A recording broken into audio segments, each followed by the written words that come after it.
Assalamualaikum warahmatullahi wabarakatuh. Bismillah, alhamdulillah, la hawla wa la quwata illa billah, la hawla wa la quwata illa billah, la hawla wa la quwata illa billah.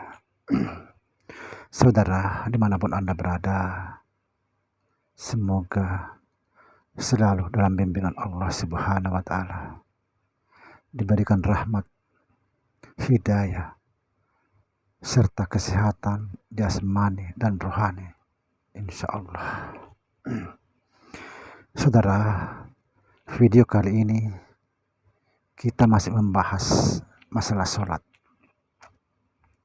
Kenapa sholat ini saya bahas berkali-kali? Karena kita umat muslim wajib sholat, tapi kita jangan asal sholat, jangan asal takbir. Kita harus betul-betul memperbaiki sholat kita. Saudara, di dalam takbiratul ihram ada rahasia sholat yang harus kita pahami. Iya, kita harus memahami. Kalau tidak, sangat berbahaya. Rasulullah Sallallahu Alaihi Wasallam sudah memberi kita peringatan. Kata beliau, betapa banyak orang sholat, tapi tidak sedikit orang masuk neraka. Nauzubillah. Saudara, perhatikan saudara, ketika kita sholat, jangan angkat takbiratul ihram kita ketika napas sedang naik, dan jangan angkat takbiratul ihram kita ketika napas posisi di atas. Jangan.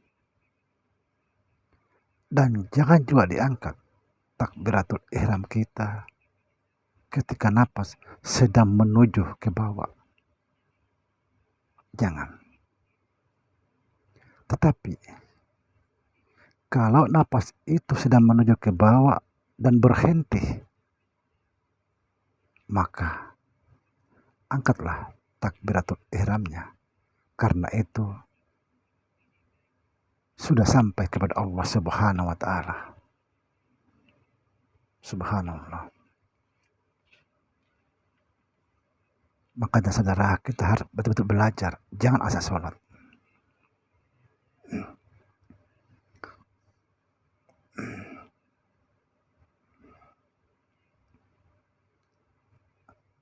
Seperti saya katakan, bahwa napas itu rahasia Allah, dan rahasia itu tidak lain daripada kita, tidak lain daripada kita ini. Sedangkan napas itu terus menerus naik turun, artinya naik dari Allah, turun ke bawah, kembali kepada Allah. Dan ketika napas itu berhenti, berarti sudah sampai kepada Allah Subhanahu wa Ta'ala.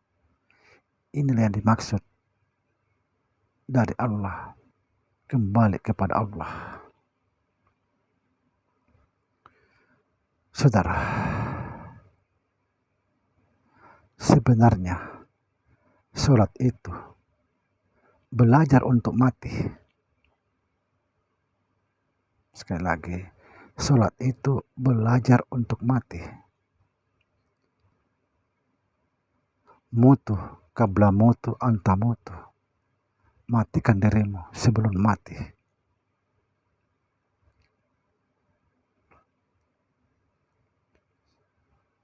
Ini pesan inti dalam bentuk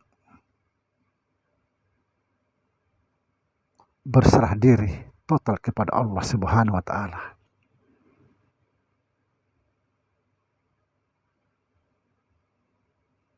Jadi, di dalam salat kita jangan pernah merasa ada. Jangan selalu sadar tentang diri sendiri bahwa sayalah yang berbuat. Jangan. Karena itu mengambil hak Allah. Karena bukan kita. Kita ini tidak ada daya dan upaya. La hawla wala quwwata illa billah. Tidak ada daya dan upaya kecuali Allah. Sekali lagi, jangan pernah merasa bahwa kitalah yang berbuat. Jangan. Karena merampas hak Allah Subhanahu wa Ta'ala. Na'udzubillah.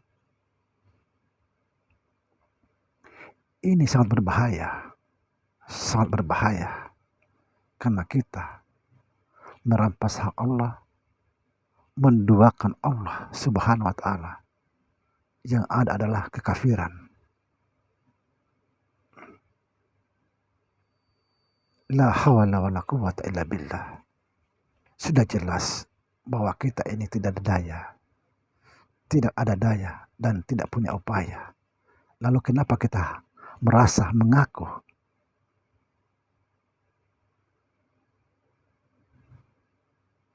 Saudara, kita harus betul-betul sadar tentang Allah Subhanahu wa Ta'ala. Bahwa setiap gerak, ruku, sujud, dan lain sebagainya tidak ada yang memperbuat atau berbuat selain Allah. Artinya Allah lah yang menggerakkan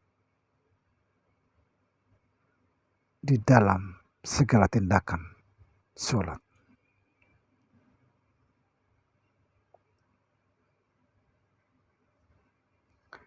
Saudara, di dalam sholat ketika kita takbir, sama persis kita menghadapi namanya sakratul maut. Sama persis. Makanya kita harus hati-hati. Kembalikan dirimu kepada Allah. Kembalikan. Kalau tidak, saya tidak bisa lagi mau apa-apa.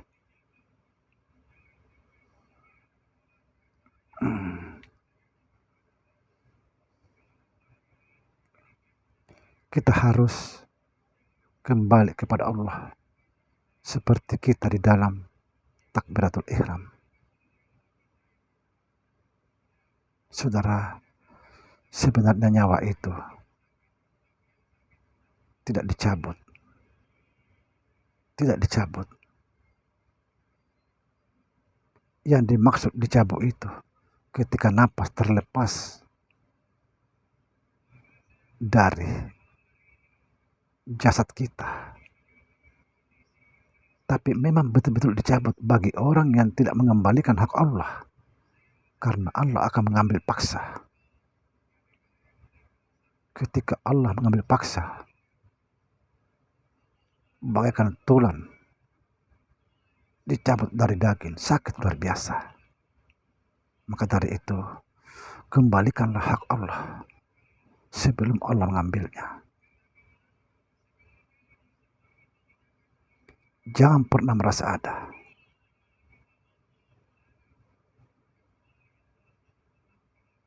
Orang yang mati sebelum mati,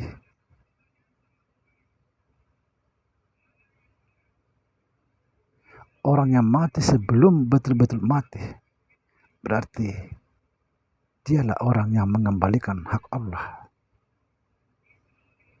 Orang yang sudah mengembalikan hak Allah, dialah orang yang betul-betul bertobat, yang disebut taubatan nasuha. Tetapi apabila kita tidak mengembalikan hak Allah sampai kita menghadapi sakratul maut, na'udzubillah, berarti kita belum bertobat. Yang dimaksud bertobat itu, saudara, ketika kita sudah mengembalikan haknya Allah yang ada pada diri kita.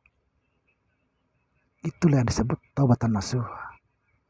Tetapi apabila kita belum mengembalikan hak Allah, kita masih merasa aku, mengaku-ngaku, berarti kita belum bertobat. Karena kita belum mengembalikan hak Allah yang ada pada kita. Maka kembalikanlah hak Allah sebelum Allah mengambil paksa. Artinya, matikan dirimu sebelum kita betul-betul mati. Saudara, sekali lagi saya tekankan, jangan pernah merasa ada. Jangan pernah merasa ada. Karena kita ini tidak ada. Kita ini adalah hak Allah. Maka kembalikanlah hak Allah sebelum Dia mengambil paksa. Apabila kita betul-betul mengembalikan kepada Allah haknya, maka tenanglah, kita tidak akan dicabut. Bagaimana mau dicabut? Kita sudah mati sebelum mati. Apa yang mau dicabut? Subhanallah. Demikian, saudara.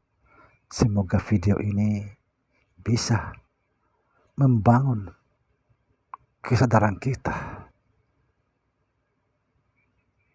agar kita betul-betul sadar, menyadari diri kita bahwa kita ini lemah, tidak punya apa-apa, tidak punya daya dan upaya kecuali Allah Subhanahu wa Ta'ala. Demikian. Assalamualaikum warahmatullahi wabarakatuh.